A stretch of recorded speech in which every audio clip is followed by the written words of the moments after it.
Hi, I'm Mikoto, and in this video I will be going over something that isn't touched on at all in the in-game force tutorial, and that is Rails. Now, Rails are covered in the basic tutorial, so if you don't know how to play them in general, then that's a good place to start.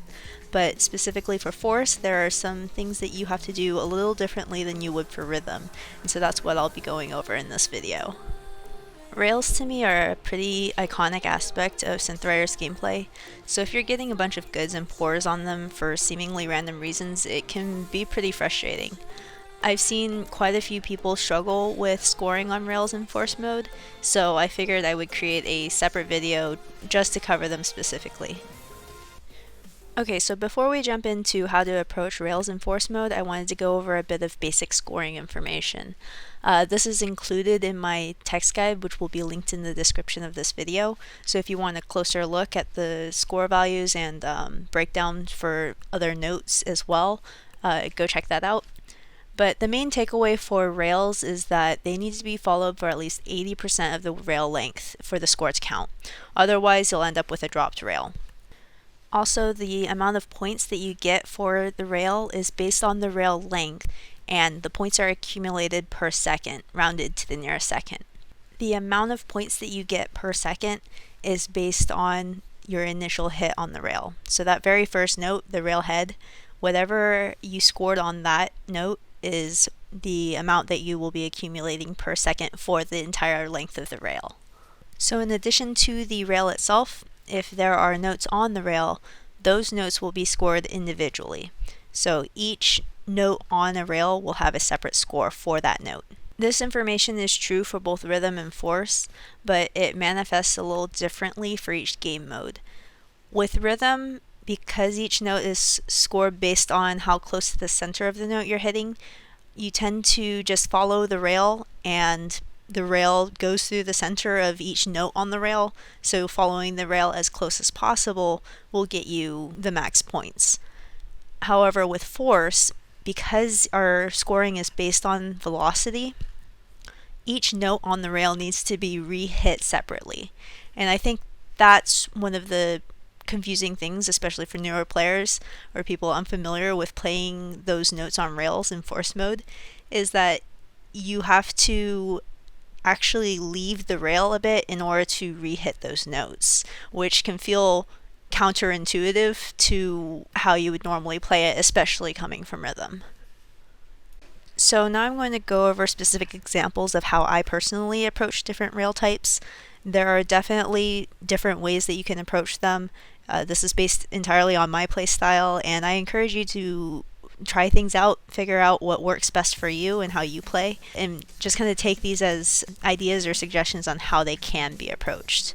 The examples I'm going to be showing are from the song Calling Out. It's one of the free songs in the Cyberpunk DLC pack, so everyone should have access to it if you want to try to follow along or practice using the same patterns. The Cyberpunk pack in general is, in my opinion, one of the better packs for force.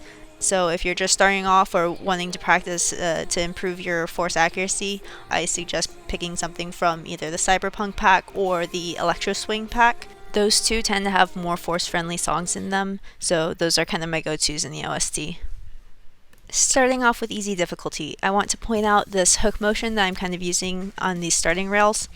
The reason for that is because of the note at the end of the rail. I still need to have velocity when I hit that note, so I'm using the rail itself as a kind of springboard to speed up towards that end note. This is the same clip I showed earlier in slow motion, but I wanted to point out how I delay my change of direction so that I'm going a little past each note every time. This is so that I don't end up with zero velocity at the time that the note hits. This next one is a little trickier, and I'm going to show two different ways that I approach it. The first way is to do what I call pattern weaving, and that's to kind of weave in and out between the orbs, so you're hitting a different side of each subsequent note. That's a little difficult to do, and that's where knowing the sizes of your hitboxes really comes in handy, so that you don't end up missing as you try cutting through the notes. The second way I approach this is to do little circular motions, but that also requires you to know the hitbox size so that you don't miss the note completely as you're circling around it. This is why you tend to not see a whole lot of full combo runs when you look at Force leaderboards, at least when compared to rhythm leaderboards. It's because as Force players, we miss a lot of notes doing things like this, trying to maximize our scores. Something else to keep in mind is that rails themselves don't require velocity. So if you're on a section of rail without any notes on it, that's a good opportunity to reset your arm position to be able to hit the next notes with velocity. A lot of times rail sections or even groups of notes can be swept through in a single motion. The length of that segment will vary from person to person because it's heavily dependent on how long your arms are and how far you can extend before you've run out of space. So you'll have to experiment a bit to figure out what feels right for you and what you can comfortably do.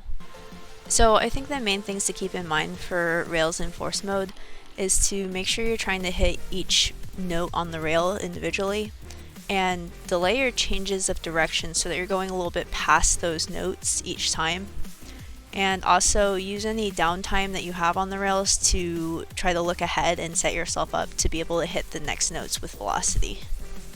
Thank you guys for watching, and let me know in the comments if you guys have any questions or anything in particular that you'd like to see covered by this video series. I will see you guys next time.